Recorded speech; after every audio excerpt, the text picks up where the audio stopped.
a native of Memphis, Tennessee, and I had a marvelous life there, was educated there in the city school system, attended college there at Southwestern at Memphis, which is now Rhodes College. Got my master's at what was then George Peabody College for Teachers in Nashville, which merged with Vanderbilt, and spent about 15 years after that teaching there in Memphis. And Memphis was a fun city to grow up in. That's about it, I guess. You didn't face any racial issues growing up? I know you praise the educational system there. Oh, very much so, very much so. I suppose my first encounter with that was actually in elementary school, when it was very clear that our textbooks were old. Pages were torn out, backs weren't in them. And so we don't really know how much time lapsed between the time that they were actually brand new books. So that was something that was very clear in our conscience, in our minds, that things weren't quite as equal as they needed to have been. And then I suppose after I graduated from high school, I went to Manassas High School there in Memphis. And I just noticed that a year after I had graduated, there were young white teachers who were very, very inexperienced, fresh out of college, you could tell. I passed by a math class, and they were showing a film on Alaska. And that really struck me, because what had happened was that many of our best teachers were being taken from our schools and sent into the white schools. So those were things that definitely left an impact on me. What would you change about the school system back then and now to benefit the students? Well, fortunately, I went to a college preparatory school, and our teachers were getting us ready for the real world. We were taking college level courses, and we were always given a mindset of knowing that we not only had to exceed, but we had to excel what was being done in the other schools for students of the other race. I don't know that I would change anything, because we had incredible teachers who impacted our lives and who were in our communities and who were with us every step of the way. So if anybody had our backs, our teachers did. No matter what society was doing, our teachers were there for us. That's good. What made you come to Texas? Or did you come from Memphis over to Texas? No, I went a lot of different places before I came to Texas. My husband and I were actually stationed here back in the 80s, and this time around I came to assume a position at the Antioch Missionary Baptist Church here. I'm the minister of music there and have been there for the past 13 years. That's great. What are some things that you value, overall, just so people get to know you on a better basis?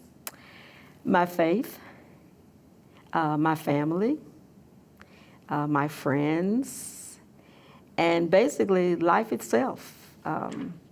I'm very, I am a musician, and of course I love music and I love the arts, but I see it certainly as a means to help us bridge some of the gaps that have been established over the years. I see you mentioned your faith. Does that have to do with any of the racial injustices that you faced? I don't know if you faced any, but if you have your faith played a role in it? Very definitely, very definitely. I can go back to 1968, actually, on the day that Dr. Martin Luther King was assassinated. I was on a bus in Chattanooga, Tennessee.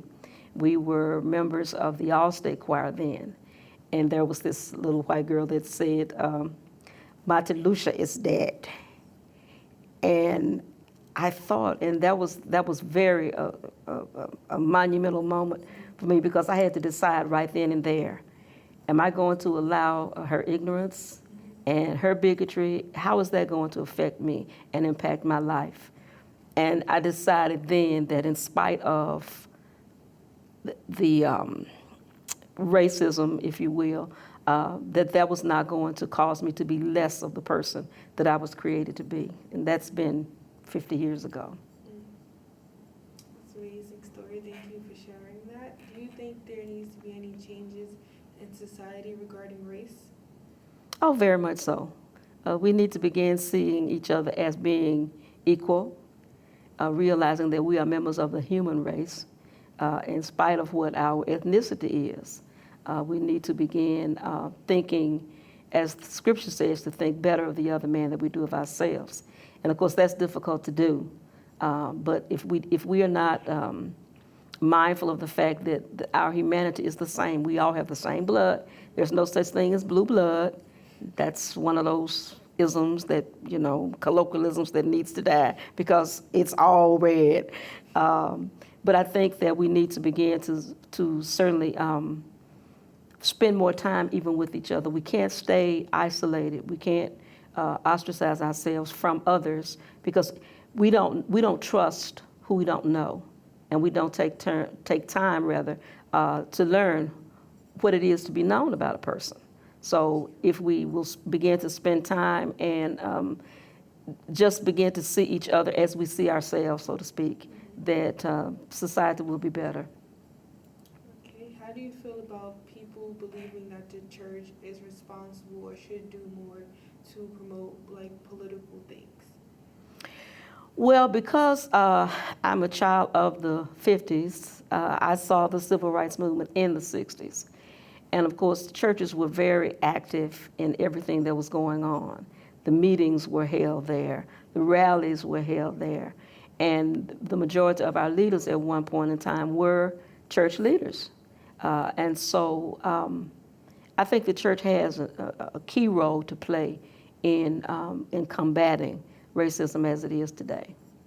Okay, from that, do you believe we can create any type of programs to bring the community together besides the church? Oh, certainly.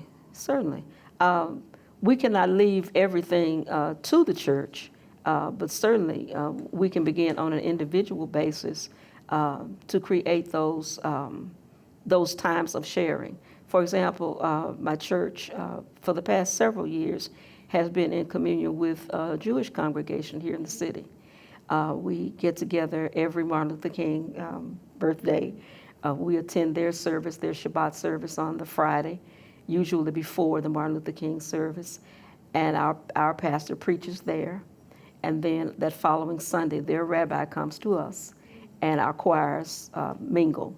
And we just have a wonderful time. We look forward to the fellowship. We get a chance to learn a little bit of Hebrew, and we teach them something about the various genres that we enjoy as well. Okay, have you noticed any brutality in Tennessee or in Texas while you've been here? Or have you heard any stories? Well, yes. It's rampant, if you will.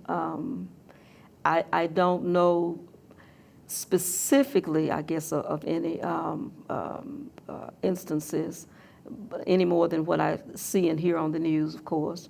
But I do know that it's a very real phenomenon, that our boys, our young men are treated less than in terms of the punishments that they receive, that they are incarcerated. In fact, my husband is a chaplain at a prison here in Texas. And the story of the young men and the mistakes that they make are very heavily, the sentences are very, very heavy and very unfair in many cases. Okay, from that, how do you think, after they come out of incarceration, how do you think they should be reintegrated into society where they don't go back into the issues they were facing before? Well, that's where we have to step up. Not only families, definitely churches and other social organizations. We've got to find a place where they can get reacclimated, because so many things have changed since many of them were incarcerated. We had a lady at my church who didn't know how to use a cell phone. because that had been developed since her incarceration. So there are any number of things that we can do to bring them back into the fold, so to speak. Of course, I look predominantly at the church because I am, active there. We have a way of bringing them into back into society, because, as I said, many times things have changed since they were last involved and last free. Do you have any children? I do. Do you have any sons or is all daughters? I have both. I have one son and I have one daughter. Did you have the talk with your son? Definitely. That there were things that he could not do. There were certain places he could not go. There was certain behavior that he had to exhibit. And that was for his safety. And you would not think that you would have to tell your sons, okay, don't act unnecessarily belligerent. If you're asked to comply with an officer, then do so, because I want you to come home. So yes, we, as parents, we definitely have had to have the talk, and not only with our sons, but with our daughters as well.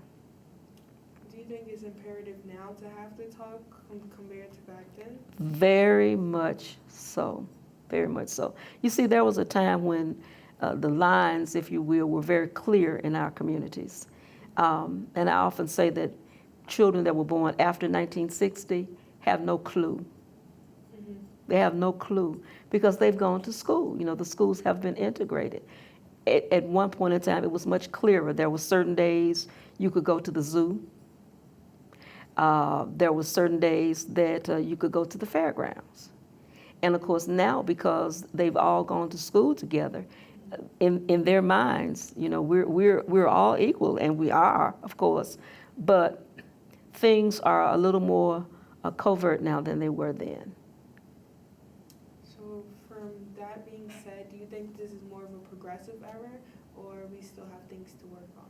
There's much work still to be done. We've made progress. We've indeed made progress. But if you look at Charlottesville, if you just look at the country, just look around, and you see that things are not where they could be. They've improved.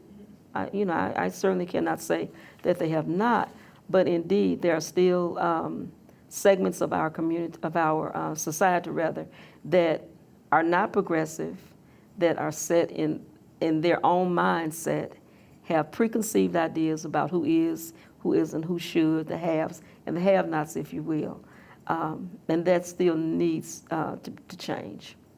Have you experienced anything that made you change your outlook on society?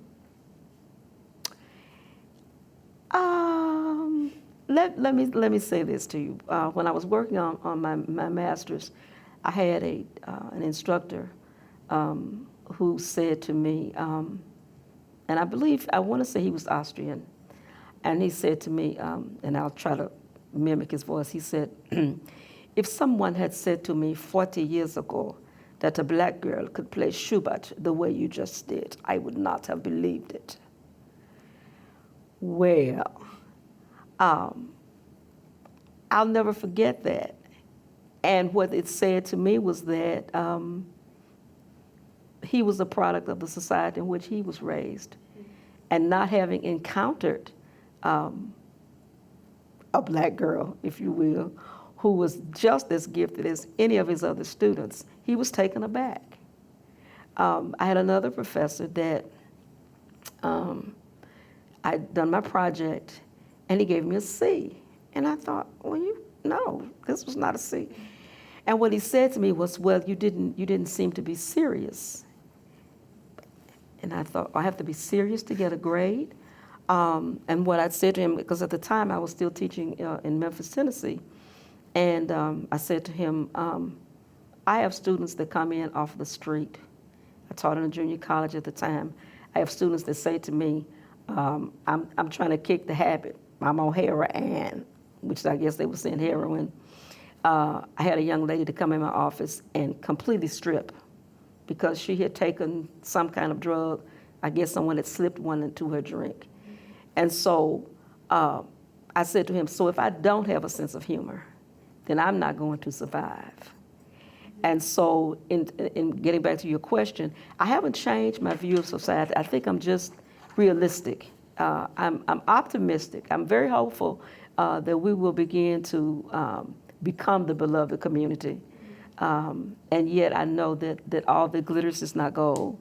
And so, I try to be as optimistic as I can be, because there was a time when we were sitting in the back of the bus. You know, I remember getting on buses and not even thinking about sitting any place in front of the back door, the rear door. You know, there were no other options. You know, I remember the signs of the colored water and the white water. So we don't see those things now, but they're permanently etched, I guess, in your memory, and you want those things to not to taint you and not to cause you to have jaundice in your eyes, but to know that, you know, there are better ways of coexisting. So if the current president that we have now, what do you think would be an ideal president that benefits both the blacks and whites so they could come together? Whew. An intelligent one, an enlightened one, one that has a realistic view of life. Of course, I have to refer to President Barack Obama. I mean, as I said, intelligent and enlightened. We need one who, I have no problem with people having money and being well off, but I do have a problem with people that have this sense of entitlement and this superiority. I have a real problem with that. The president that we have now is sad. And if we didn't know that we don't have to have him forever, we would certainly be downcast. So we do need someone who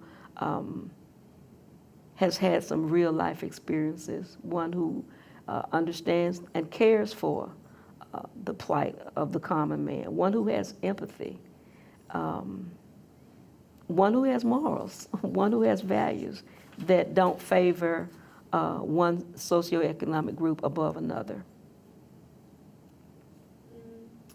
I know you mentioned Barack Obama. Some people might say he didn't do anything for the black community. How do you feel about that? Well, they're entitled to their opinion. Certainly he could not afford to go in and just do exclusively for African Americans. But the mere fact that he was there and was able to appeal really to all segments of the community. I think when history is recorded, we'll look back on that and think somewhat differently than we do now. Do you think a female could become president, or a black female could become president? It's possible. It's possible. A black man did it. And we would never have dreamed that in early years. No way that would ever happen. But society is changing. It's changing. Slowly, but surely it's changing. It's very possible. It is very possible. That's very true. Let's see. We already spoke on your religion and your faith in the church. So how do you think your faith in the church or whatever affects the way people think and like believe, pertaining to race? Okay. Well, as a Christian, our belief is that we are all created equal, first of all. We cannot assume that we have a monopoly on any of God's grace, but that we are all beneficiaries of His grace. And so consequently, that allows us to prayerfully see people, genuinely see them and see what their needs and concerns are. And so because I have been raised in the church, and the church is made up of people with flaws. It's not a perfect institution, but we serve a perfect Christ. And so certainly we are taught to love, to be loving, and to be caring. And so if we can truly live as Christ did, which is an effort, it's a lifelong pursuit, but if we can aspire to do that, then certainly relationships will be better. That's definitely true. I know before you spoke on how you was living in the South, the education was somewhat okay. Was there any more experiences you want to speak on, or do you think if you live like somewhere like near New York, would your life be different? You know, I really, I'm not sure. And the reason I say that is because in spite of the fact that segregation was going on when I was growing up, my family gave me the kind of foundation that I could have existed anywhere. Certainly there might have been more opportunities had I lived in the North or whatever, but because of the village, that being my family, that being my church, that being the neighborhood, truly the village, I think that's what made a difference in my life.